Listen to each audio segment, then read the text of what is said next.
Hello दोस्तों, मैं काजल माया tuition channel में मैं आपकी स्वागत करती हूँ। दोस्तों, श्री कृष्ण ने भगवत गीता में कहा था, मनुष्य जो चाहे प्राप्त कर सकता है यदि वह विश्वास के साथ इच्छित वस्तु पर लगातार चिंतन करे तो उसे सफलता प्राप्त होती है। दोस्तों, आज की वीडियो में हम लोग देखेंगे भारत के सामान्य परिचय को और उससे रिलेटेड क्वेश्चन को देखेंगे। दोस्तों, ये ज्योग्राफी का सीरीज चल रहा है और ये घटना चक्र का आपको मैं रिवीजन करवा रही हूँ। तो चलिए वीडियो को स्टार्ट करते हैं और इसे डिटेल्स में समझते हैं और क्वेश्चन को भी इसमें देखेंगे। भारत जो है क्षेत्रफल की दृष्टि से 7वां सबसे बड़ा देश है और जनसंख्या की दृष्टि से ये दूसरा देश है। दोस्तों, 6 देश बड़े हैं, रूस, कनाडा, अमेरिका, चीन, ब्राजील, ऑस्ट्रेलिया। 6 देश भारत से बड़े देश हैं और जनसंख्या की दृष्टि में भारत जो है ये सेकंड नंबर स्थान पर आता है। चाइना जो है जनसंख्या की दृष्टि से प्रथम स्थान पर है, लेकिन क्षेत्रफल की दृष्टि से ये चौथे स्थान पर है। तो आपको ध्यान में रखना है, भारत में जो वर्तमान में राज्यों की संख्या है 28 है और केंद्र शासित प्रदेशों की संख्या 9 है। दोस्तों, 2019 से पहले भारत में 29 राज्य थे और केंद्र शासित प्रदेश 7 थे, लेकिन 5 अगस्त 2019 के बाद जम्मू कश्मीर से आर्टिकल 370 को हटा दिया गया। तब से जम्मू कश्मीर और लद्दाख को केंद्र शासित प्रदेश घोषित कर दिया गया। तब से भारत में 29 से 28 राज्य हो गए और 9 केंद्र शासित प्रदेश हो गए। तो आपको इसे ध्यान में रखना है, ये बहुत ही इंपॉर्टेंट है। भारत की कुल क्षेत्रफल जो है दोस्तों 32,87,263 वर्ग किलोमीटर है। आपको याद रखना है कि भारत का क्षेत्रफल जो है 32,87,263 वर्ग किलोमीटर है।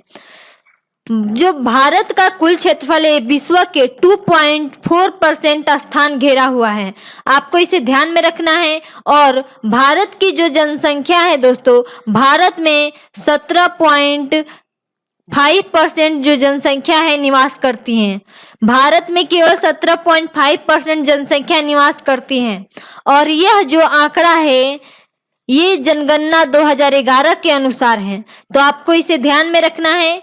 नेक्स्ट पॉइंट है, भारत के मुख्य भूमि का विस्तार उत्तर से दक्षिण तक है 32 से 14 किलोमीटर। 32 से 14 किलोमीटर उत्तर से दक्षिण का विस्तार है और पूरब से पश्चिम का विस्तार जो है दोस्तों ये है 29 से 33 किलोमीटर। 29 से 33 किलोमीटर पूरब से पश्चिम का विस्तार है। सभी पॉइंट को आपको बिल्कुल ध्यान में रखना है। नेक्स्ट पॉइंट है, भारत के कुल क्षेत्रफल 32,87,263 वर्ग किलोमीटर है और इस क्षेत्र में से 78,114 किलोमीटर वर्ग किलोमीटर क्षेत्र पर पाकिस्तान ने गैर कानूनी ढंग से कब्जा कर रखा है और पाकिस्तान ने कुछ क्षेत्र को 5,180 वर्ग किलोमीटर क्षेत्र को चाइना को दे दिया है और इस पे चाइना ने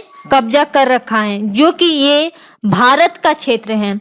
और चाइना द्वारा गैर कानूनी ढंग से कब्जा किया हुआ भारत का क्षेत्र जो है 37,555 वर्ग किलोमीटर। तो दोस्तों इसे ध्यान में रखना है।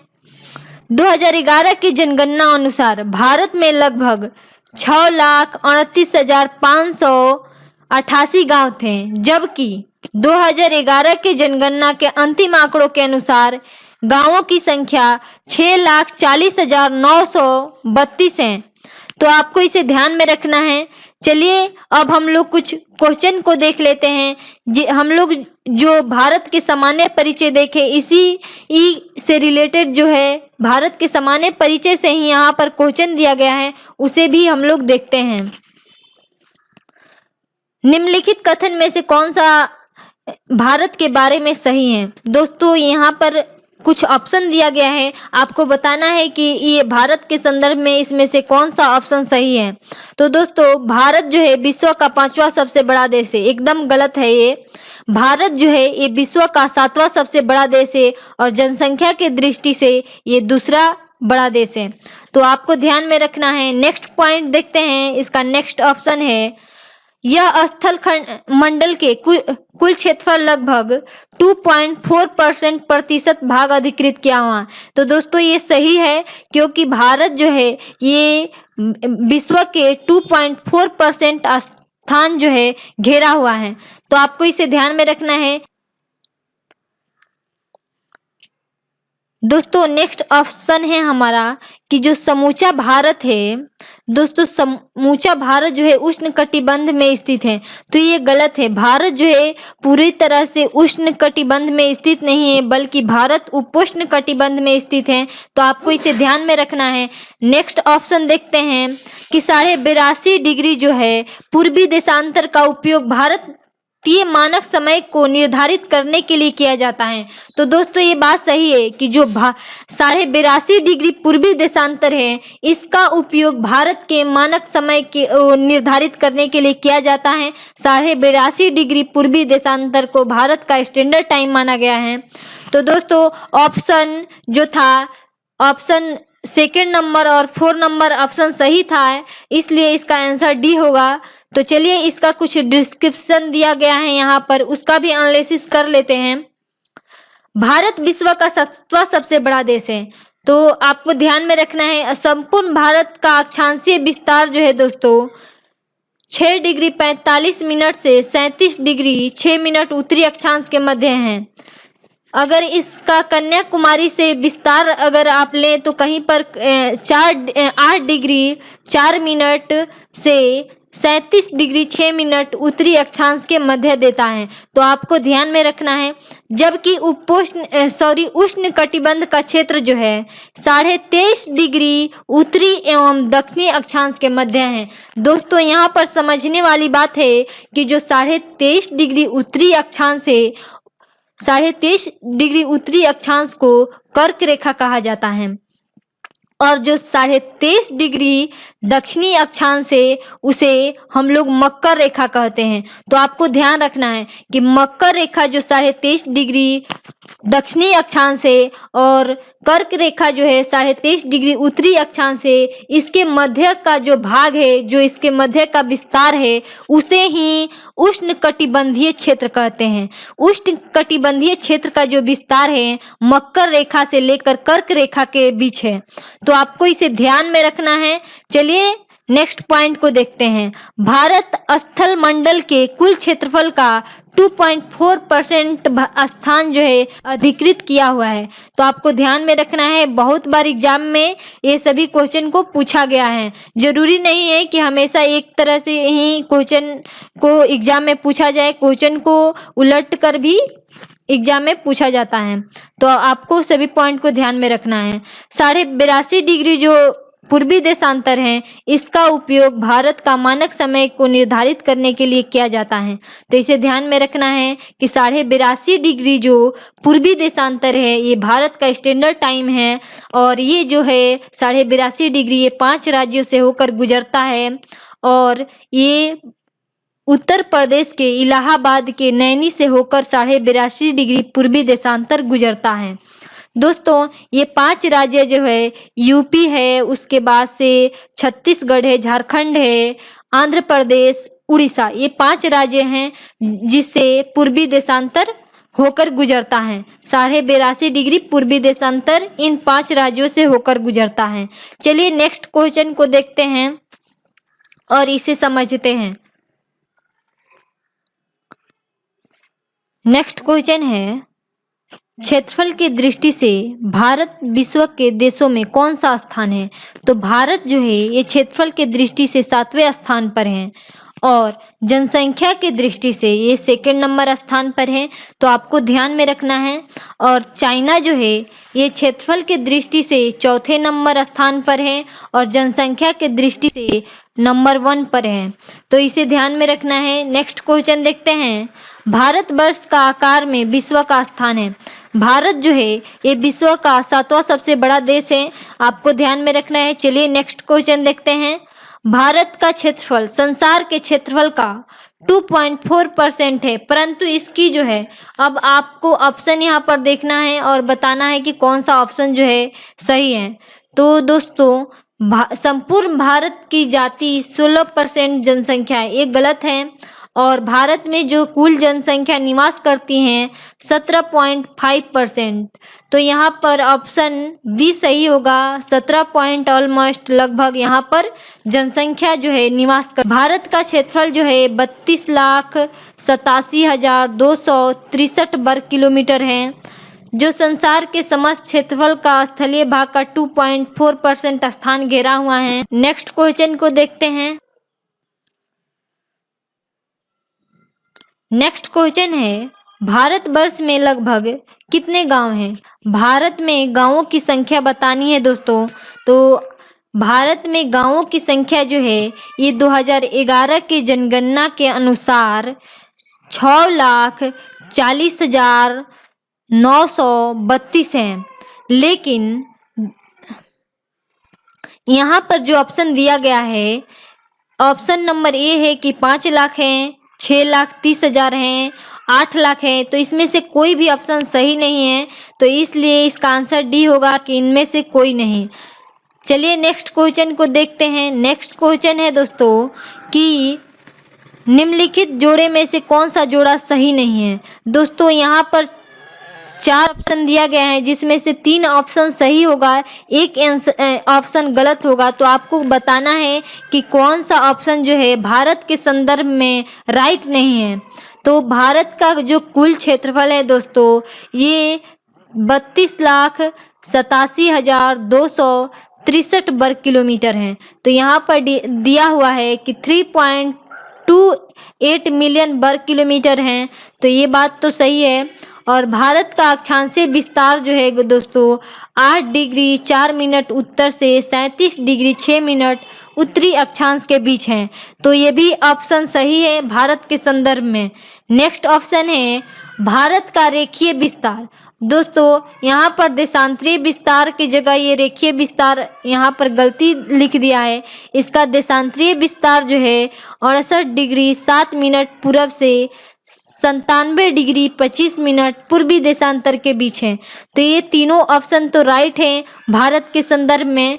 लेकिन ऑप्शन डी को देखिए, भारत में राज्यों की संख्या 26 बता रहा है, तो गलत है। भारत में राज्यों की संख्या 28 है और केंद्र शासित प्रदेशों की संख्या जो है 9 है।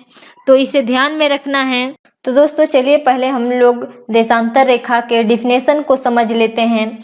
तो देशांतर रेखा वह रेखा होती है जो किसी स्थान के कोणीय दूरी जो प्रधान यामोत्तर के पूर्व या पश्चिम में होता है उसे ही देशांतर रेखा कहते हैं। दोस्तों जो प्रधान यामोत्तर है, जो 0 डिग्री प्रधान यामोत्तर है, ये लंदन के ग्रीनविच से होकर गुजरता है। इसके पूर्व या पश्चिम की जितनी रेखाएं हैं इसे देशांतर रेखा बोलते हैं।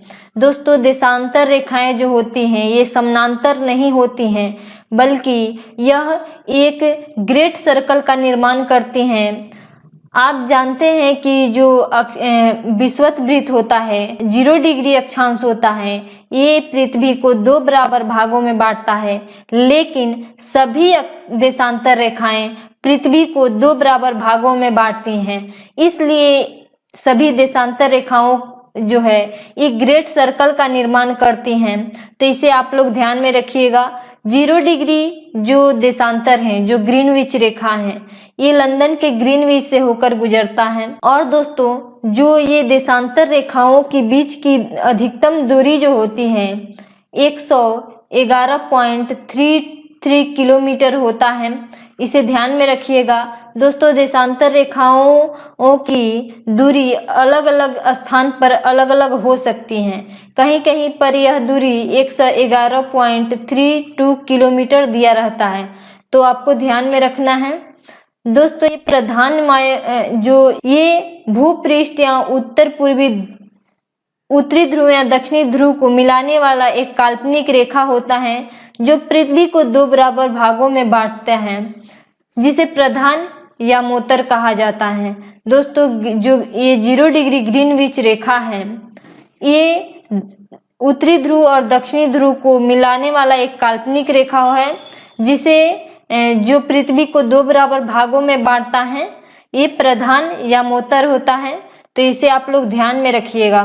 दोस्तों ये जो 0 डिग्री देशांतर है ये पृथ्वी को 2 बराबर भागों में बांटते हैं। इसे प्रधान यामोत्तर कहा जाता है और यह लंदन के ग्रीनविच शहर से होकर गुजरता है, तो आपको ध्यान में रखना है। और जैसे जैसे प्रधान यामोत्तर के पूरब या पश्चिम में उत्तरी ध्रुव एवं दक्षिणी ध्रुव को मिलाने वाली काल्पनिक रेखा को देशांतर रेखा कहते हैं। तो आप देशांतर रेखा के ये भी डेफिनेशन को याद रख सकते हैं। तो चलिए नेक्स्ट पॉइंट देखते हैं। नेक्स्ट पॉइंट है देशांतर रेखाएं समानांतर नहीं होती हैं और ध्रुव से विषुवत रेखा की ओर बढ़ने पर देशांतर रेखाओं के मध्य की दूरी भी बढ़ती है। जब दोस्तों आप यहाँ पर समझिए कि जो ये हमारा ध्रुव है, जो 0 डिग्री अक्षांश है, अगर इससे 0 डिग्री जो विषुवत वृत्त है, इक्वेटर है, अगर आप ध्रुव से विषुवत वृत्त की तरफ बढ़ते हैं तो देशांतर रेखाओं के बीच की जो दूरी है ये भी बढ़ने लगती हैं। लेकिन जब आप विषुवत रेखा से ध्रुव की तरफ बढ़ेंगे तो जो देशांतर रेखाओं के बीच की दूरी जो है ये घटने लगती हैं। तो आप इसे ध्यान में रखिएगा कि जो नॉर्थ पोल है या साउथ पोल है, यहाँ पर जो देशांतर रेखाएं हो सभी देशांतर रेखाएं नॉर्थ एवं साउथ पोल पे जाकर मिलती हैं। तो आपको इसे ध्यान में रखना है कि देशांतर रेखाओं के बीच की जो दूरी है 111.33 किलोमीटर होता है। इसे याद रखना है आपको। भारत संपूर्ण उत्तरी गोलार्ध में स्थित है। दोस्तों भारत जो है ये पूर्वी गोलार्ध में स्थित है, उत्तरी और पूर्वी गोलार्ध में स्थित है। दोस्तों कभी कभी एग्जाम में ऐसे प्रश्न पूछा जाता है कि भारत जो है ये किस गोलार्ध में स्थित है, तो दिया रहता है ऑप्शन में उत्तरी, दक्षिणी, पूर्वी, पश्चिमी। तो वहां पर तो आप उत्तरी गोलार्ध लगाएंगे, लेकिन कहीं कहीं ऐसा ऑप्शन दिया रहता है कि उत्तरी पूर्वी गोलार्ध, पूर्वी दक्षिणी गोलार्ध, पश्चिमी दक्षिणी गोलार्ध और उत्तरी पश्चिमी गोलार्ध। तो वहां पर आपको ये लगाना है कि उत्तरी पूर्वी जहां पर गोलार्ध होगा, भारत की जो स्थिति है लगभग यहाँ पर है, तो उत्तरी पूर्वी गोलार्ध में भारत है, तो इसलिए आप वहां पर ऑप्शन उत्तरी पूर्वी गोलार्ध लगाएंगे। तो आपको ध्यान में रखना है भारत की जो विस्तार है, मुख्य भूमि का विस्तार जो है 8 डिग्री 4 मिनट से 37 डिग्री 6 मिनट उत्तरी गोलार्ध में है। तो ये 8 डिग्री 4 मिनट 37 डिग्री 6 मिनट के बीच इसका अक्षांशीय विस्तार है और इसका देशांतरीय विस्तार जो है ये 68 डिग्री 7 मिनट से 97 डिग्री 25 मिनट पूर्वी देशांतर के बीच है। तो आपको ध्यान में रखना है कि इसकी जो देशांतरीय विस्तार है 68 डिग्री 7 मिनट से 97 डिग्री 25 मिनट पूर्वी देशांतर के बीच भारत स्थित है। दोस्तों भारत के जो मानक समय है ये 82.5 डिग्री पूर्वी देशांतर है, तो आपको इसे ध्यान में रखना है। जो भारत के स्टैंडर्ड टाइम माना गया है तो इसे आपको ध्यान में रखना है। और ये जो 82.5 डिग्री है ये 5 राज्यों से होकर गुजरता है। 82.5 डिग्री देशांतर 5 राज्यों से होकर गुजरती है, तो इसे भी आपको ध्यान में रखना है। दोस्तों उष्ण कटिबंधीय क्षेत्र का जो विस्तार है ये कर्क रेखा 23.5 डिग्री उत्तरी अक्षांश, जो कर्क रेखा है, कर्क रेखा 23.5 डिग्री पर स्थित है। ये उत्तरी अक्षांश 23.5 डिग्री पर कर्क रेखा है और दक्षिणी अक्षांश जो है 23.5 डिग्री इस पे मकर रेखा है। तो आपको ध्यान में रखना है कर्क रेखा और मकर रेखा के जो बीच की विस्तार है, जैसे कि मैं यहाँ पर खींच देती हूँ, ये मकर रेखा हो गया और यह कर्क रेखा हो गया। तो इसके बीच के जो विस्तार है दोस्तों इसे उष्ण कटिबंधीय क्षेत्र का विस्तार कहते हैं। इन दोनों के बीच के जो विस्तार हैं ये उष्ण कटिबंधीय क्षेत्र के विस्तार है, आपको ध्यान में रखना है। भारत जो है ये दोनों कटिबंध में है, जैसे कि भारत की जो स्थिति है, भारत जो है उष्ण और उपोष्ण दोनों कटिबंध में है, तो आपको ध्यान में रखना है इसे। क्योंकि बहुत ही इम्पोर्टेंट है दोस्तों। तो आई होप कि ये आपको सभी पॉइंट एकदम क्लियर हो गए होंगे। तो अगर वीडियो पसंद आए तो वीडियो को लाइक करिए, साथ साथ चैनल को सब्सक्राइब कर लीजिए। अब हम लोग कुछ क्वेश्चन को देख लेते हैं जो कि अक्षांश और देशांतर के पर आधारित हैं और वह पीसीएस के एग्जाम में पूछा गया है। आपको क्वेश्चन के लेवल देख करके पता चल जाएगा कि किस प्रकार के क्वेश्चन पीसीएस में पूछा जा रहा है। तो आपके लिए ये वीडियो बहुत ही यूजफुल है दोस्तों। तो अगर वीडियो अच्छा लगे तो लाइक कर दीजिए। तो दोस्तों चलिए फर्स्ट क्वेश्चन को देखते हैं। फर्स्ट क्वेश्चन हमारा है कि भारत विस्तृत है। भारत का जो विस्तार आपको बताना है कि भारत का मुख्य भूमि का विस्तार कितना है। तो भारत के मुख्य भूमि के विस्तार 8 डिग्री 4 मिनट से 37 डिग्री 6 मिनट उत्तरी अक्षांश के बीच है। तो दोस्तों यहाँ पर आपके पास 4 ऑप्शन है जिसमें से कोई भी ऑप्शन जो है ये सही नहीं है। तो इसका आंसर डी होगा, क्योंकि दोस्तों यहाँ पर 37 डिग्री 17 मिनट 53 सेकंड दे रहा है, लेकिन भारत के मुख्य भूमि का जो विस्तार है 8 डिग्री 4 मिनट से 37 डिग्री 6 मिनट उत्तरी अक्षांश के बीच है। भारत जो है दोस्तों ये उत्तरी पूर्वी गोलार्ध में स्थित है और इसका विस्तार जो है 8 डिग्री 4 मिनट से 37 डिग्री 6 मिनट है। और इसका जो देशांतरीय विस्तार है दोस्तों 59 डिग्री 7 मिनट से 97 डिग्री 25 मिनट पूर्वी देशांतर के मध्य है। तो आपको ध्यान में रखना है कर्क रेखा जो है दोस्तों ये 23.5 डिग्री उत्तरी अक्षांश पर स्थित है और यह भारत के लगभग 2 बराबर भागों में बांटती है। और मकर रेखा जो दोस्तों है, मकर रेखा 23.5 डिग्री जो है ये दक्षिणी अक्षांश पर स्थित है। उत्तरी अक्षांश 23.5 डिग्री पर कर्क रेखा है और मकर रेखा दक्षिणी अक्षांश 23.5 डिग्री पर स्थित है। आपको ध्यान में रखना है कर्क रेखा भारत के 8 राज्यों से होकर गुजरती हैं। तो आपको ध्यान में रखना होगा कि जो कर्क रेखा है ये भारत के 8 राज्यों से होकर गुजरती हैं। तो दोस्तों आई होप कि आपको ये सभी पॉइंट समझ में आ गए होंगे। तो चलिए नेक्स्ट क्वेश्चन को भी देख लेते हैं कि हमारा नेक्स्ट क्वेश्चन क्या है। नेक्स्ट क्वेश्चन है दोस्तों, यहाँ पर नेक्स्ट क्वेश्चन दिया गया है कि सिक्किम से गुजरने वाली अक्षांश निम्न में से किस एक से भी होकर गुजरता है। दोस्तों जो अक्षांश सिक्किम राज्य से होकर गुजरेगी इसमें से आपके सामने 4 ऑप्शन दिया गया है। आपको बताना है कि वह किस राज्य से होकर गुजरेगी।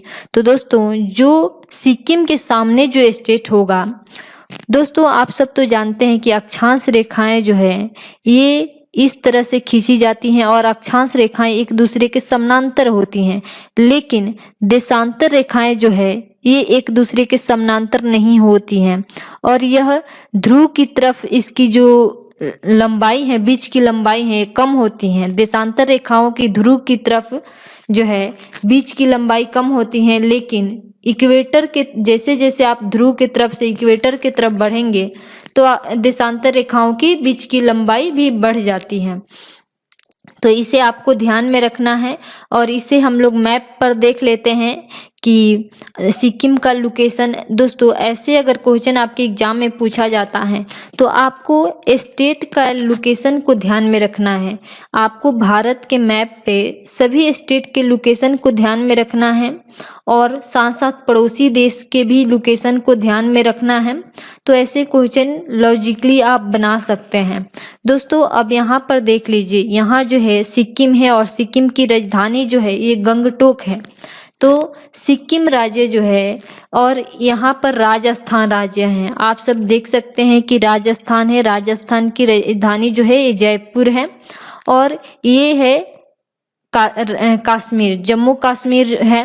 तो दोस्तों आप सब देख रहे हैं कि जम्मू कश्मीर ऊपर है, हिमाचल प्रदेश भी ऊपर है, जम्मू कश्मीर भी सिक्किम से ऊपर है और पश्चिम बंगाल। तो दोस्तों आप यहाँ पर कोई भी अक्षांश रेखा यहाँ से गुजरती है तो ये सिक्किम राज्य से होकर नहीं गुजरेगी, जबकि जो राजस्थान से होकर अक्षांश रेखाएं गुजरेगी ये सिक्किम राज्य से होकर गुजरेगी। तो दोस्तों क्योंकि ये जो राजस्थान है ये सिक्किम राज्य के सामने है, तो आपको ध्यान में रखना है कि सिक्किम राज्य से जो अक्षांश रेखाएं गुजरेगी वो राजस्थान राज्य से होकर गुजरेगी। तो इसलिए इसका आंसर जो होगा ये सही आंसर है, आपको इसे ध्यान में रखना है, राजस्थान। नेक्स्ट क्वेश्चन है, जिस जिले से 70 डिग्री पूर्वी देशांतर रेखा गुजरती है वह है। तो दोस्तों 68 डिग्री जो है, 68 डिग्री 7 मिनट जो है ये गुजरात से देशांतर गुजरती हैं। तो 70 डिग्री जो देशांतर है ये राजस्थान से गुजरेगी, देशांतर राजस्थान से गुजरेगी। तो राजस्थान के ये जिला है जैसलमेर। तो दोस्तों राजस्थान के 70 डिग्री जो देशांतर है ये राजस्थान के जैसलमेर से होकर गुजरेगी। तो आपको ध्यान में रखना होगा।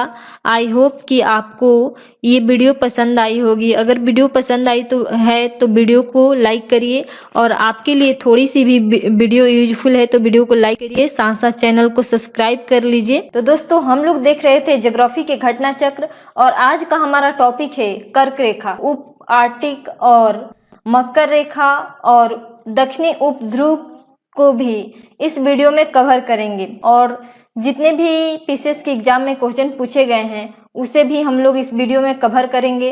तो चलिए वीडियो को स्टार्ट करते हैं। तो आज का हमारा टॉपिक है कर्क रेखा। तो चलिए कर्क रेखा को समझ लेते हैं। दोस्तों विषुवत वृत्त 0 डिग्री अक्षांश है, इसके उत्तर में स्थित 23.5 डिग्री उत्तरी अक्षांश जो है दोस्तों उसे कर्क रेखा कहते हैं। दोस्तों अब जो विषुवत वृत्त मैं पिछले वीडियो में बताई थी कि जो पृथ्वी को 2 बराबर भागों में बांटता है और ये 0 डिग्री अक्षांश को दर्शाता है, उसे विषुवत वृत्त कहा जाता है।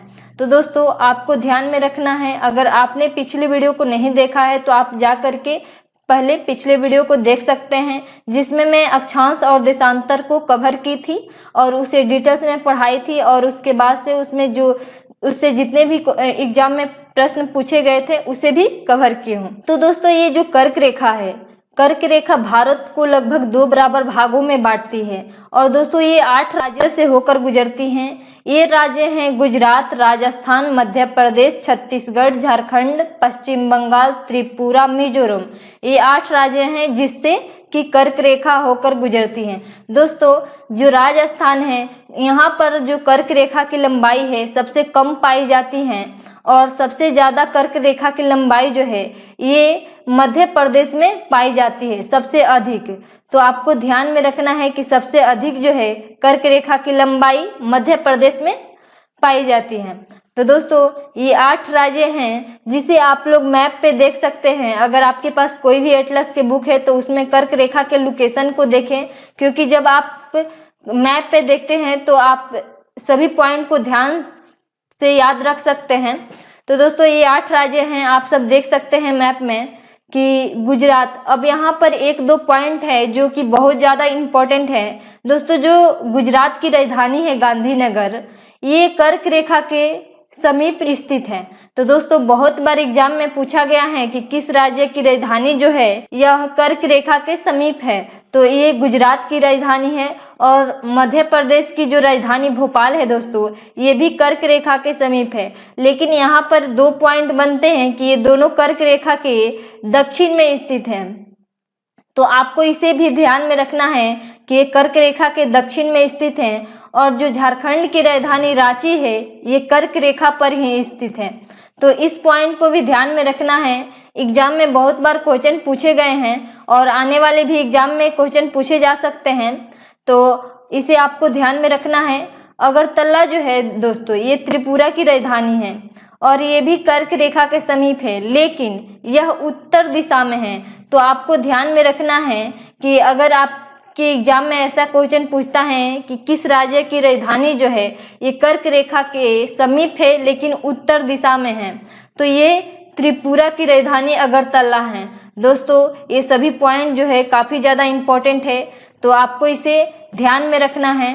दोस्तों जो उत्तरी गोलार्ध में 23.5 डिग्री उत्तरी अक्षांश है इसे कर्क रेखा कहते हैं, और 66.5 डिग्री जो उत्तरी अक्षांश है इसे उत्तरी उप आर्टिक कहा जाता है। आपको इसे ध्यान में रखना होगा कि 23.5 डिग्री जो अक्षांश है इसे तो उत्तरी अक्षांश को कर्क रेखा कहा जाता है, लेकिन जो 66.5 डिग्री उत्तरी अक्षांश है इसे उप आर्टिक कहा जाता है। तो आपको ध्यान में रखना है इस पॉइंट को, बहुत ज़्यादा इम्पोर्टेंट है।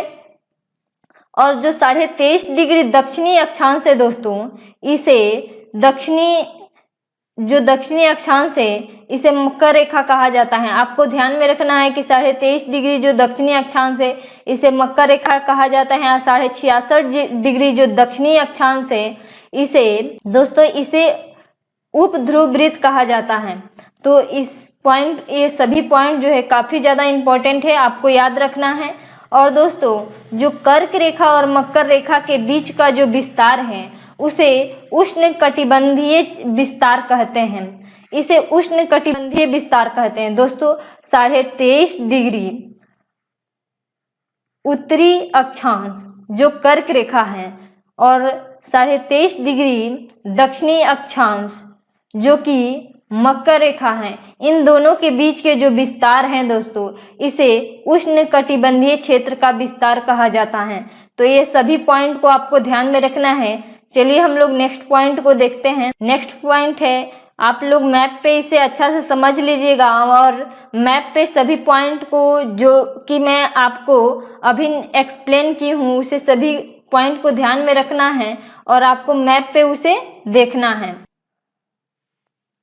नेक्स्ट पॉइंट है दोस्तों कि सूर्य के उत्तरायण होने के बाद से ही उत्तरी गोलार्ध में दिनों की अवधि बढ़ने लगती है। दोस्तों इसके पीछे का कारण यह है कि जब सूर्य उत्तरायण होने लगता है, जब सूर्य की प्रकाश जो है ये कर्क रेखा पर सीधी पड़ने लगती है, तो आप जैसे जैसे उत्तर में जाइएगा तो उस समय जो है दिन की अवधि बढ़ने लगेगी। तो दोस्तों आपको इस पॉइंट को ध्यान में रखना है कि इससे भी बहुत बार एग्जाम में क्वेश्चन पूछे गए हैं। तो पहले हम लोग यहाँ पर समझ लेते हैं कि जो 0 डिग्री विषुवत वृत्त है, जो 0 डिग्री अक्षांश है, इसके ऊपरी जो भाग है, उत्तर के भाग को उत्तरी गोलार्ध कहा जाता है, ये दक्षिण के भाग को दक्षिणी गोलार्ध कहा जाता है। जब उत्तरी गोलार्ध में शरद ऋतु रहता है तो दक्षिणी गोलार्ध में ग्रीष्म ऋतु रहता है। दोनों में बिल्कुल विपरीत चलता है। जब जून को सूर्य उत्तरायण स्थिति के सर्वोत्तम बिंदु पर होता है तो जून माह में कर्क रेखा के उत्तर जाने पर दिनों की अवधि बढ़ने लगती है। दोस्तों उस समय जो सूर्य 21 जून के समय जो है ये सूर्य की जो प्रकाश है ये कर्क रेखा पर लंबवत पड़ती है, इसलिए जो है जब कर्क रेखा से उत्तर दिशा में आप जाते हैं तो दिनों की जो अवधि है वो बढ़ने लगेगी। तो आपको इस चीज़ को ध्यान में रखना है। उस समय जो है जब उत्तरी गोलार्ध में ग्रीष्म ऋतु रहता है तो दक्षिणी गोलार्ध में शरद ऋतु रहता है। तो आपको इस पॉइंट को ध्यान में रखना है। चलिए अब हम लोग कुछ क्वेश्चन को देख लेते हैं जो कि बहुत ज़्यादा इम्पोर्टेंट है।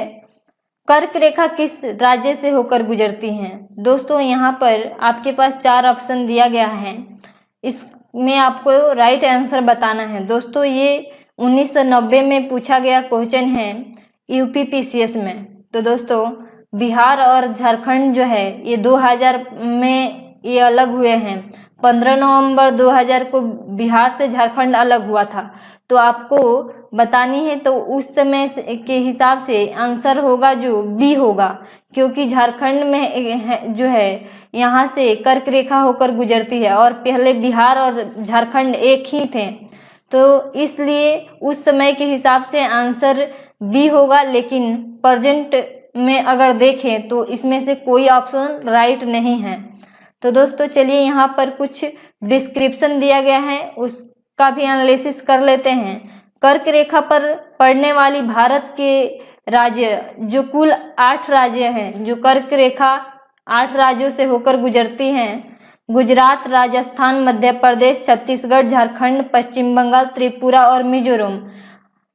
अतः वर्तमान में इसमें से कोई विकल्प सही नहीं होगा, क्योंकि जो झारखंड है बिहार की पहले भाग था, लेकिन अभी जो है ये अलग हो गया है। नेक्स्ट क्वेश्चन है कि कर्क रेखा निम्न में से किस राज्य से होकर गुजरती है। आपको इसमें 4 ऑप्शन दिए गए हैं जिसमें से बताना है कि कौन सा जो है ये सही है। तो दोस्तों गुजरात से कर्क रेखा गुजरती है, छत्तीसगढ़ और झारखंड से भी। तो इसमें तीनों जो है ये तीनों राइट है। तो देख सकते हैं इसका आंसर ए होगा, जिसमें 1 नंबर गुजरात और दूसरा छत्तीसगढ़ और चौथा जो है ये झारखंड है। यूपी से कर्क रेखा नहीं गुजरती है। नेक्स्ट क्वेश्चन है कि कर्क रेखा किस राज्य से गुजरती है। आपको बताना है कि यहाँ पर किस राज्य से, तो मध्य प्रदेश से गुजरती है। सबसे ज़्यादा कर्क रेखा की लंबाई जो है मध्य प्रदेश में है, तो आपको ध्यान में रखना है। और त्रिपुरा से गुजरती है, मिजोरम से भी गुजरती है। तो इसका राइट आंसर डी होगा, सभी राज्य से कर्क रेखा गुजरती है। यहाँ पर नेक्स्ट क्वेश्चन है कितने भारतीय प्रदेशों से कर्क रेखा होकर गुजरती है। तो दोस्तों मैं 8 राज्य आपको बताई, जो कि गुजरात, मध्य प्रदेश, राजस्थान, छत्तीसगढ़, झारखंड, पश्चिम बंगाल, त्रिपुरा और मिजोरम, ये 8 राज्य हैं। आपको इस 8 राज्यों को रट लेना है। भारत का एक राज्य जिससे कर्क रेखा गुजरती हैं। आपके पास 4 विकल्प हैं जिसमें से आपको राइट आंसर चुनना है। तो ये झारखंड पीसीएस में पूछा गया है 2011 में क्वेश्चन। तो ये झारखंड राज्य जो है इससे कर्क रेखा गुजरती है और झारखंड की जो राजधानी रांची है दोस्तों, ये कर्क रेखा पर ही स्थित है। आपको ध्यान में रखना है कि झारखंड की रांची कर्क रेखा पर स्थित है। नेक्स्ट क्वेश्चन है कि निम्नलिखित नगरों में से कौन कर्क रेखा के निकट दूरी पर स्थित है। दोस्तों आप सब देख सकते हैं कि आपके पास आ गया ऐसा क्वेश्चन, जो कि कौन सा जो राजधानी है ये कर्क रेखा के समीप है। तो दोस्तों गुजरात की जो गांधीनगर है ये कर्क रेखा के समीप है। तो आप सब देख सकते हैं अगरतला भी जो है कर्क रेखा के समीप है, लेकिन गांधीनगर से, जो गांधीनगर गुजरात की राजधानी गांधीनगर है, इससे थोड़ा सा कर्क रेखा से दूर है। तो इसका राइट आंसर गांधीनगर होगा, क्योंकि गांधीनगर कर्क रेखा से ज़्यादा समीप है। जो अक्षांशीय विस्तार है वो देख सकते हैं कि कर्क रेखा से, तो दोस्तों अगरतला जो है 23.5 डिग्री 50 मिनट उत्तरी अक्षांश पर हैं, जबकि गांधीनगर जो है 23 डिग्री 13 मिनट उत्तरी अक्षांश पर है। जबलपुर जो है 23 डिग्री 11 मिनट उत्तरी अक्षांश पर है और उज्जैन जो है 23 डिग्री 9 मिनट उत्तरी अक्षांश पर है। तो इसका जो आंसर राइट होगा गांधीनगर होगा। ये सबसे ज़्यादा जो है कर्क रेखा के समीप है। नेक्स्ट क्वेश्चन है निम्न नगरों में कौन सा जो नगर है ये कर्क रेखा के निकट है। तो दोस्तों आपको इसमें से 4 ऑप्शन जो है, आपको 4 ऑप्शन दिए गए हैं आपके पास, जो कि बताना है कि इसमें से कौन राइट आंसर है। तो दोस्तों सभी का यहाँ पर अक्षांशीय विस्तार दिया गया है कि कितने डिग्री अक्षांश पर हैं। तो दोस्तों 28 डिग्री 61 मिनट उत्तरी अक्षांश पर दिल्ली है। कोलकाता जो है ये 22 डिग्री 33 मिनट उत्तरी अक्षांश पर है। जबलपुर 26 डिग्री 29 मिनट उत्तरी अक्षांश पर है। नागपुर 21 डिग्री 6 मिनट उत्तरी अक्षांश पर है। तो इसमें से कर्क रेखा के समीप जो होगा ये कलकत्ता होगा, क्योंकि 22 डिग्री 33 मिनट उत्तरी अक्षांश पर है, इसलिए आंसर जो होगा ये कलकत्ता होगा। नेक्स्ट क्वेश्चन है दोस्तों भारत को 2 बराबर भागों में कौन सी रेखा जो है ये विभाजित करती है। तो दोस्तों 23.5 डिग्री जो दक्षिणी अक्षांश है ये मकर रेखा है, जो कि ये दक्षिण में है और ये दक्षिणी गोलार्ध 23.5 डिग्री में है। और 33.5 डिग्री उत्तरी अक्षांश 0 डिग्री जो अक्षांश है ये पृथ्वी को 2 बराबर भागों में बांटती हैं, जो कि विषुवत है। तो दोस्तों 0 डिग्री अक्षांश है ये विषुवत है। 23.5 डिग्री उत्तरी अक्षांश जो है ये कर्क रेखा है और ये भारत को लगभग 2 बराबर भागों में बांटती हैं। तो आपको ध्यान में रखना है। नेक्स्ट क्वेश्चन है निम्नलिखित में से कौन सा भारतीय राज्य कर्क रेखा के उत्तर में स्थित है। तो ऑप्शन आपके पास है, आप बता सकते हैं कि कौन सा जो और राज्य है एक उत्तर में स्थित है। तो दोस्तों इसमें राज्य पूछ रहा है, कोई राज्य की राजधानी नहीं पूछ रहा है। अगर आपके पास यहाँ पर ये होता कि भारतीय राज्य की कौन सी राजधानी जो है ये कर्क रेखा के उत्तर में है, तो त्रिपुरा की जो राजधानी है अगरतला, तो ये सबसे उत्तर में है। कर्क रेखा के उत्तर में जो राजधानी है ये कर्क रेखा के समीप है और ये उत्तर में है, तो इसे ध्यान में रखना है आपको। झारखंड जो राज्य है ये कर्क रेखा यहाँ से होकर गुजरती है, मिजोरम से भी और त्रिपुरा से भी, लेकिन मणिपुर जो है ये कर्क रेखा के उत्तर में है, तो आपको ध्यान में रखना है।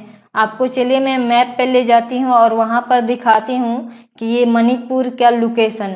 दोस्तों आपको सभी स्टेट का लोकेशन ध्यान में रखना है, क्योंकि एग्जाम में बहुत लॉजिकली क्वेश्चन भी पूछा जाता है, तो उसके लिए आपको मैप को देखना है और मैप पे सारी चीज़ों को समझना है, और मैप में जितने भी स्टेट हैं उसके लोकेशन को आपको ध्यान में रखना है दोस्तों।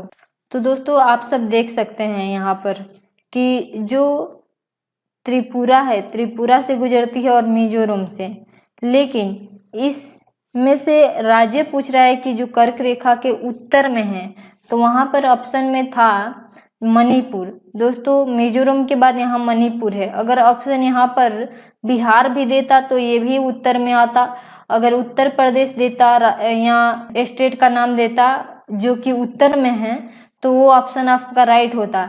लेकिन जो मणिपुर है इसका ऑप्शन में आपको दिया है, तो मणिपुर जो है ये कर्क रेखा के उत्तर में है, यहाँ से कर्क रेखा नहीं गुजरती है, मिजोरम से होकर कर्क रेखा गुजरती है। मणिपुर की राजधानी इम्फाल है, ध्यान में रखिएगा। नेक्स्ट क्वेश्चन है कि जून में निम्न स्थानों में से कहाँ पर दिन की अवधि अधिकतम होगी? जब सूर्य जो है उत्तरायण होने लगता है तब जो है उत्तरी गोलार्ध में जो है जैसे जैसे आप उत्तर दिशा में बढ़ेंगे तो दिन की अवधि जो है ये भी बढ़ने लगेगी। तो भारत में यहाँ पर 4 जगहों का नाम दिया गया है जहाँ पर आपको बताना है। दोस्तों हैदराबाद का अगर आप लोकेशन देखते हैं तो हैदराबाद जो है ये और चेन्नई, भोपाल, ये दिल्ली से जो है ये दक्षिण में है, दिल्ली जो है सबसे उत्तर में है। यहाँ पर डिस्क्रिप्शन भी देख लेते हैं। सूर्य के उत्तरायण भूमध्य रेखा के उत्तर होने के बाद से ही उत्तरी गोलार्ध में दिनों की अवधि बढ़ती जाती है और 21 जून को सूर्य उत्तरायण स्थित सर्वोच्च बिंदु पर होता है। इस माह में कर्क रेखा से उत्तर जाने पर दिनों की अवधि बढ़ने लगती है। दिल्ली की स्थिति जो है उपयुक्त विकल्प दिया गया है, सबसे उत्तर में है, यहाँ दिन की अवधि अधिकतम होगी। तो दोस्तों जैसे जैसे उत्तर बढ़िएगा, अगर जी दिल्ली की जगह पर कोई उत्तर दिशा के जैसे कि आपके पास ऑप्शन यूपी, बिहार या हरियाणा, पंजाब कोई भी रहता तो वहाँ के भी जो दिन की अवधि जो है ये ज़्यादा होती, बल्कि हैदराबाद और चेन्नई, भोपाल की अपेक्षा। तो आपको इसे ध्यान में रखना है। अभी तो इस बाज की असली उड़ान बाकी है, अभी तो इस बाज की असली उड़ान बाकी है, अभी तो इस परिंदे का इम्तिहान बाकी है, अभी अभी तो लांघा है समुद्रों को, अभी तो पूरा आसमान बाकी है। तो दोस्तों आज इस मोटिवेशन के साथ इस वीडियो को शुरुआत करते हैं। तो दोस्तों मानक समय होता क्या है? किसी भी देश के जो बीच का देशांतर है उस देशांतर पर जो समय होगा वो पूरे देश का समय मान लिया जाता है, उसे ही मानक समय कहा जाता है। दोस्तों अब एग्जाम्पल में इंडिया को ले लीजिए, भारत को ले लीजिए, इसका मानक समय जो है 82.5 डिग्री पूर्वी देशांतर है दोस्तों। अब दोस्तों 82.5 डिग्री पूर्वी देशांतर जो है ये लगभग भारत के बीच का देशांतर है और यह इलाहाबाद के नैनी से होकर गुजरता है। तो दोस्तों जो 82.5 डिग्री देशांतर पर समय होगा वह पूरे देश में समय लागू होगा। भारत का जो स्टैंडर्ड टाइम है ये 82.5 डिग्री है और 82.5 डिग्री का समय को ही पूरे भारत में लागू किया गया है। तो दोस्तों आई होप कि आपको ये पॉइंट समझ में आ गई होगी कि मानक समय जो है ये किसी भी देश के जो मध्य का देशांतर होता है, जो बीच का देशांतर होता है, उसे ही मानक समय स्टैंडर्ड टाइम माना जाता है। दोस्तों भारत का जो स्टैंडर्ड टाइम है ये 82.5 डिग्री पूर्वी देशांतर है और ये भारत का मानक समय जो इंडिया स्टैंडर्ड टाइम है ये ग्रीनविच जो मेन टाइम है इससे 5.5 घंटा आगे है। दोस्तों 5.5 घंटा क्यों आगे है? तो भारत जो है ये ग्रीनविच के पूरब में है, पहला पॉइंट। दूसरा पॉइंट जो है जो ग्रीनविच टाइम है, जो ग्रीनविच रेखा है ये 0 डिग्री देशांतर है। ये लंदन में है ग्रीनविच और ये 0 डिग्री देशांतर ग्रीनविच से होकर गुजरता है और इस ग्रीनविच के अगर आप पूरब में जाते हैं तो टाइम जो होगा वो प्लस में होगा। मान लीजिए कि 12 बज रहा है ग्रीनविच पर और भारत 82.5 डिग्री पर है तो 5.5 घंटा इसमें ऐड होगा। 5.5 घंटा ऐड होगा तो भारत में जो शाम जो टाइम होगा ये 5:30 होगा और अगर आप 82.5 डिग्री पश्चिम में जाएंगे ग्रीनविच से तो यहाँ की जो टाइम होगी 5.5 घंटा माइनस में हो जाएगी। तो दोस्तों आपको ध्यान में रखना है कि 0 डिग्री देशांतर से अगर आप पूरब में जाते हैं तो टाइम जो है ये प्लस में होगा और तो दोस्तों अगर आप पश्चिम दिशा में जाते हैं तो वहाँ का टाइम जो होगा वो माइनस में होगा। तो आपको ध्यान में रखना है दोस्तों जो 82.5 डिग्री पूर्वी देशांतर है ये इलाहाबाद के नैनी से होकर गुजरती हैं और दोस्तों ये 82.5 डिग्री जो रेखा है ये 5 राज्यों से होकर गुजरती है। तो आपको ध्यान में रखना है वो 5 राज्य हैं उत्तर प्रदेश, मध्य प्रदेश, छत्तीसगढ़, उड़ीसा और आंध्र प्रदेश। ये 5 राज्य हैं जिससे 82.5 डिग्री पूर्वी देशांतर गुजरती हैं। बहुत ही इम्पोर्टेंट है दोस्तों, आपको इसे अपने दिमाग में सेट कर लेना है। नेक्स्ट टॉपिक को समझते हैं। जो भारत की मानक समय है दोस्तों ये उत्तर प्रदेश, मध्य प्रदेश, छत्तीसगढ़, उड़ीसा और आंध्र प्रदेश 5 राज्यों से होकर गुजरती हैं। ये प्रधान जो मायोत्तर हैं जो 0 डिग्री देशांतर हैं इसके पूरब या पश्चिम दोनों ओर 180 डिग्री तक देशांतर रेखा होती हैं। जो 0 डिग्री देशांतर है अगर आप इसके पूरब जाएंगे तो 180 डिग्री देशांतर है और अगर आप पश्चिम में जाते हैं तो 180 डिग्री देशांतर है। दोस्तों टोटली देशांतर की जो संख्या है ये 360 डिग्री है और जो पृथ्वी है 360 डिग्री घूमने में जो समय लगाती है ये 24 घंटा का समय लेती हैं। तो आपको इसे ध्यान में रखना है। तो दोस्तों 24 घंटा यानी कि पृथ्वी जो है टोटली 1440 मिनट का समय लेती है एक चक्कर 360 डिग्री घूमने में। 360 डिग्री घूमने में पृथ्वी को 1440 मिनट का समय लगता है। तो आपको इसे ध्यान में रखना है। अगर आप 1440 को 360 से डिवाइड करते हैं तो आपका जो समय बचेगा ये 4 बचेगा। तो 4 मिनट 1 डिग्री देशांतर घूमने में जो पृथ्वी को समय लगता है 4 मिनट का समय लगता है और अगर 15 डिग्री देशांतर घूमना होगा तो पृथ्वी को 60 मिनट का समय लगेगा और 60 मिनट यानी कि 1 घंटा का समय लगेगा। तो आपको इस चीज़ को ध्यान में रखना है दोस्तों। किसी भी जगह का आप टाइम को निकाल सकते हैं इस तरह से। दोस्तों अगर उसका देशांतर आपको पता है कि जो देशांतर है ये 82.5 डिग्री पूर्वी देशांतर है तो आप 82.5 डिग्री देशांतर का समय आराम से निकाल लेंगे। स्टैंडर्ड टाइम से कितना आगे होगा और कितना, अगर स्टैंडर्ड टाइम पर 12 बजेगा तो 82.5 डिग्री पर कितना टाइम होगा आप इस तरह से कैलकुलेट करके निकाल सकते हैं इसे। तो दोस्तों टोटली देशांतर की जो संख्या है 360 डिग्री है। सभी देशांतर रेखा जो है पृथ्वी को 2 बराबर भागों में बांटती हैं। पिछले वीडियो में मैं बताई थी कि जो अक्षांश रेखा जो है जो 0 डिग्री अक्षांश है जिसे भूमध्य रेखा कहा जाता है ये पृथ्वी को दो बराबर भागों में बांटती हैं, लेकिन सभी देशांतर रेखा जो है ये पृथ्वी को दो बराबर भागों में बांटती हैं। इसलिए इन्हें महान वृत्त या ग्रेट सर्कल कहा जाता है। तो आपको इस पॉइंट को ध्यान में रखना है। ग्रीनविच या प्रधान यमोत्तर रेखा के पूरब में स्थित 180 डिग्री सभी देशांतर को पूर्वी देशांतर एवं 180 डिग्री पश्चिम में स्थित सभी देशांतर को पश्चिमी देशांतर कहा जाता है। दोस्तों अभी मैं आपको बताएं कि पृथ्वी जो है 360 डिग्री घूमने में 24 घंटे यानी कि 1440 मिनट का समय लेती हैं और ये इसको 1440 मिनट में ये 360 डिग्री घूमती हैं। तो दोस्तों आप यहाँ पर देख सकते हैं कि वही चीज़ को कैलकुलेट किया गया है। यहाँ पर 1 डिग्री देशांतर घूमने में पृथ्वी को 4 मिनट का समय लगेगा। ये 4 मिनट आपका किस तरह से निकला दोस्तों? तो अगर आप इससे डिवाइड करते हैं तो 4 मिनट का समय लगता है। 1440 को 360 से डिवाइड करते हैं तो इस प्रकार प्रत्येक 15 डिग्री देशांतर पर 1 घंटा का अंतर होता है।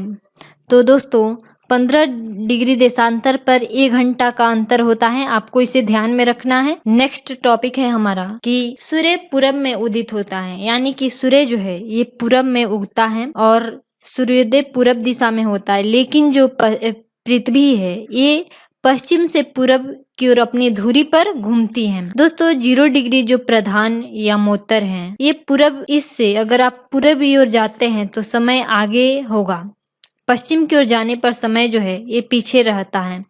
दोस्तों जो ग्रीनविच मेन टाइम है उससे अगर आप पूरब की तरफ जाते हैं तो टाइम जो होगा वो आगे होगा और पश्चिम दिशा की ओर जाते हैं तो GMT जो टाइम होगा उससे पीछे वहां का टाइम होगा। 0 डिग्री से 180 डिग्री पूरब की ओर जाने पर 12 घंटा जो है समय जो है आगे होगा। तो दोस्तों आपको ध्यान रखना है कि 12 घंटा जो पूरब की दिशा में अब अगर 180 डिग्री पर जाते हैं तो 12 घंटा का समय जो है ये आगे रहेगा एवं ग्रीनविच समय से 12 घंटे आगे रहेगा। इस प्रकार 0 डिग्री से 180 डिग्री पश्चिम की ओर जाने पर ग्रीनविच समय में 12 घंटे पीछे का समय मिलता है, यानी कि दोनों जगहों का जो अंतर होगा ये एक दिन और रात का अंतर होगा, यानी कि 24 घंटे का टोटली अंतर होगा।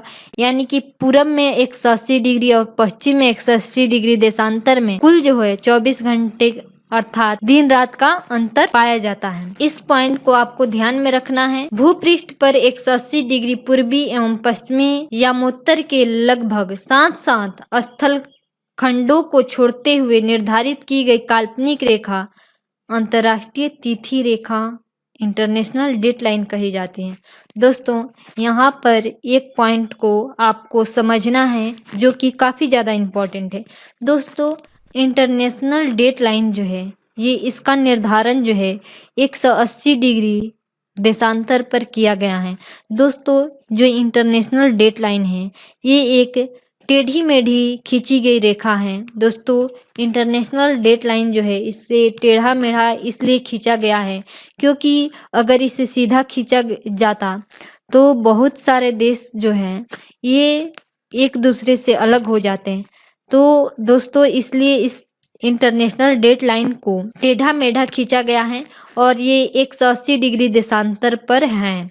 दोस्तों अगर इंटरनेशनल डेटलाइन के आप पूरब में जाते हैं तो समय जो होगा ये माइनस में होगा और जब आप इसके पश्चिम में जाते हैं तो वहाँ का समय जो होगा आगे होगा। तो आपको एक चीज़ ध्यान में रखनी है कि ग्रीनविच समय से अगर पूरब में जाते हैं तो वहाँ का समय आगे रहता है, लेकिन अंतर्राष्ट्रीय तिथि रेखा से पूरब में जाइएगा तो वहाँ का समय जो होगा पीछे रहेगा। अब हमारा अंतर्राष्ट्रीय तिथि रेखा को हम लोग थोड़ा समझ लेते हैं। दोस्तों अंतर्राष्ट्रीय तिथि रेखा का डिफिनेशन है पृथ्वी पर 180 डिग्री यमोत्तर के लगभग साथ स्थल खंडों को छोड़ते हुए, यानी कि ये टेढ़ा मेढ़ा रेखा खींचा गया है जो कि किसी भी स्थल खंडों को विभाजित नहीं किया है, की गई काल्पनिक रेखा अंतर्राष्ट्रीय तिथि रेखा इंटरनेशनल डेटलाइन कहलाती हैं।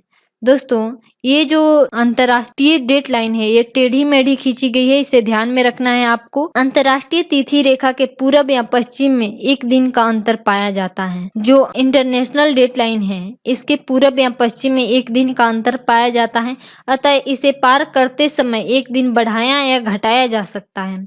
तो इसे ध्यान में रखना है आपको, ये सब पॉइंट बहुत ज्यादा इंपॉर्टेंट है दोस्तों। जब कोई जलयान अंतर्राष्ट्रीय रेखा को पार कर पश्चिम यात्रा करती हैं तो एक दिन जोड़ दिया जाता है। जब पूरब दिशा में यात्रा करती हैं तो एक दिन घटा दिया। दोस्तों मैं अभी आपको बताई कि जो इंटरनेशनल डेडलाइन 180 डिग्री है, अगर आप इसके ईस्ट में जाते हैं यानी कि पूरब में जाते हैं तो एक दिन जोड़ा या घटाया जाता है, माइनस किया जाता है, पीछे हो जाता है इसका टाइम। और जो इस इंटरनेशनल डेडलाइन के पश्चिम में जाएंगे तो एक दिन प्लस होगा। तो आपको इस चीज को ध्यान में रखना है। दोस्तों आप सब देख सकते हैं जो इंटरनेशनल डेडलाइन है इसे टेढ़ा मेढ़ा खींचा गया है। दोस्तों इंटरनेशनल डेडलाइन को टेढ़ा मेढ़ा इसलिए खींचा गया है कि बहुत सारे जो देश हैं ये इंटरनेशनल डेडलाइन जो है ये उसे विभाजित ना करें, वो उनका बंटवारा ना हो जाए, इसलिए इसे टेढ़ा मेढ़ा खींचा गया है।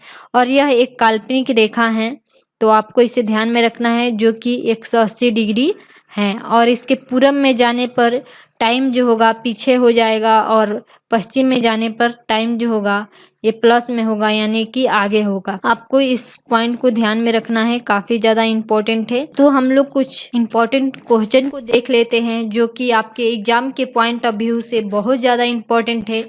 दोस्तों अगर वीडियो पसंद आए तो वीडियो को लाइक करिए, साथ साथ चैनल को सब्सक्राइब कर लीजिए। आज का हमारा फर्स्ट क्वेश्चन है, जब भारतीय मानक समय के यमोत्तर पर अर्धरात्रि होता है यानी कि अर्धरात्रि के मतलब 12 बज रहा हो, रात का 12 बज रहा हो, एक स्थान पर सुबह का 6 बजता हो, उस स्थान के की जो अवस्थिति किस यमोत्तर पर है वह आपको बतानी है। दोस्तों जब आप 12 बज रहा है यानी कि 82.5 डिग्री जो देशांतर है यहाँ पर 12 बज रहा है और आपको बताना है कौन सा देशांतर होगा जहाँ पर 6 बज रहा होगा। दोस्तों अब ये कि भारत से पूरब दिशा में पूछा जा रहा है, तो दोस्तों सुबह के 6 बज रहा होगा तो ये होगा जो देशांतर 72 डिग्री 30 मिनट पूर्वी देशांतर। दोस्तों अब इसे डिस्कस कर लेंगे कि 72 डिग्री 30 मिनट पूर्वी देशांतर क्यों होगा। क्योंकि दोस्तों आप सब तो जानते हैं कि जो 82.5 डिग्री टाइम जो है 82.5 डिग्री टाइम यानी कि यहाँ पर 12 बज रहा है और ये 6 घंटा आगे है। तो दोस्तों जो 1 डिग्री देशांतर जो है इसे पार करने में 4 मिनट का समय लगता है और 15 डिग्री देशांतर को पार करने में 1 घंटा का समय यानी कि 60 मिनट का समय लगता है। तो दोस्तों 6 घंटा जो है 6 घंटा समय जो होगा तो ये कितने डिग्री पर होगा। तो दोस्तों ये जो होगा अगर आप 15 में 6 से मल्टीप्लाई कर दें तो ये 90 डिग्री देशांतर होगा। तो दोस्तों 82.5 डिग्री में अगर आप 90 डिग्री को ऐड करते हैं 172 डिग्री 30 मिनट होगा, तो वहाँ का जो देशांतर होगा ये निकल कर आपके सामने आ जाएगा। तो आपको इस चीज को ध्यान में रखना है। दोस्तों नेक्स्ट क्वेश्चन है कि गुजरात के सबसे पश्चिम गांव और अरुणाचल प्रदेश के सबसे पूर्वी छोर पर स्थित बलांग के समय में कितना घंटे का अंतर होगा। दोस्तों आप सब तो जानते हैं कि गुजरात का समय से जो अरुणाचल प्रदेश का समय है लगभग 2 घंटे आगे हैं। तो दोस्तों आपको ध्यान में रखना है क्योंकि ये 68 डिग्री 7 मिनट पूर्वी देशांतर पर गुजरात है और जो अरुणाचल प्रदेश है ये 97 डिग्री 25 मिनट पूर्वी देशांतर के बीच है। तो इन दोनों देशांतरों के बीच लगभग 2 घंटे का अंतर है। तो आपको ध्यान में रखना है। आप इसे इन दोनों के बीच के देशांतरीय विस्तार आपको पता है, आप आराम से इसे निकाल सकते हैं कि 2 घंटे का अंतर क्यों पाया जाता है। क्योंकि आप जानते हैं कि 1 डिग्री देशांतर को पार करने में 4 मिनट का समय लगता है, तो 15 डिग्री देशांतर को पार करने में 60 मिनट का समय लगता है, यानी कि 1 घंटे का।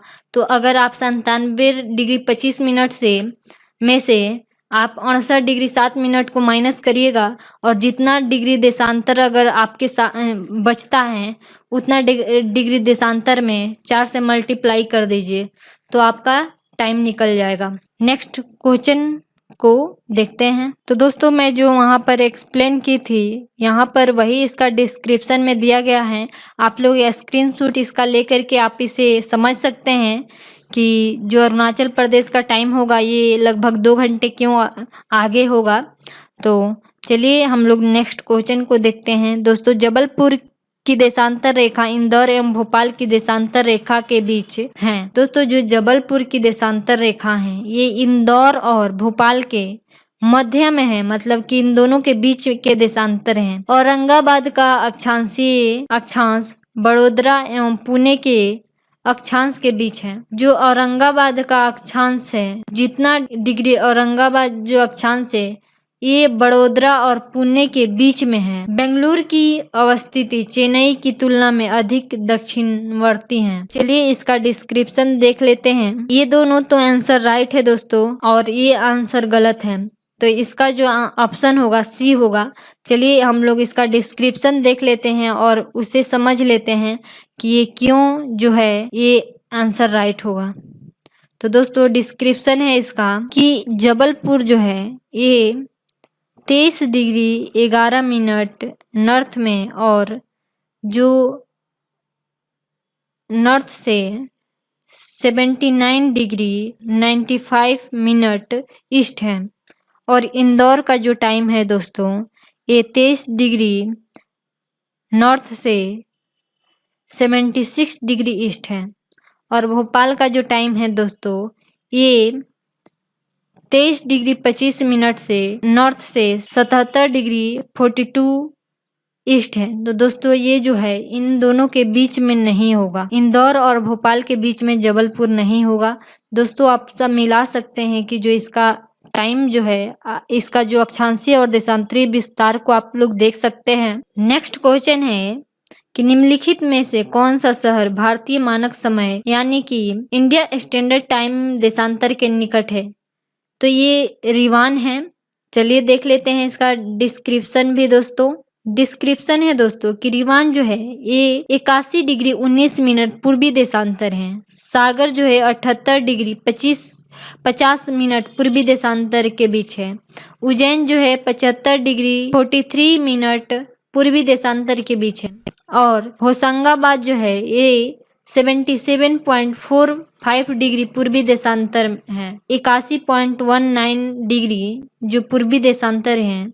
रीवान ये जो 82.5 डिग्री पूर्वी देशांतर है उसके नजदीक है, निकट है। तो इसे आपको ध्यान में रखना है। नेक्स्ट क्वेश्चन है, यदि भारतीय मानक समय के अनुसार पूर्वाह्न के 10 बजे हैं 92 डिग्री पूर्वी देशांतर पर शिलोंग का स्थानीय समय क्या होगा? दोस्तों, अगर आप मानक समय पे 10 बज रहा होगा तो जो शिलोंग का टाइम होगा जो 92 डिग्री देशांतर होगा, शिलोंग का टाइम को बताना है किस राज्य की राजधानी शिलोंग है। जो शिलोंग होगा ये 10:38 वहां पर पूर्वाह्न होगा। दोस्तों, आप सब इसे निकाल सकते हैं। 82.5 डिग्री पूर्वी देशांतर है जो भारत का स्टैंडर्ड टाइम है।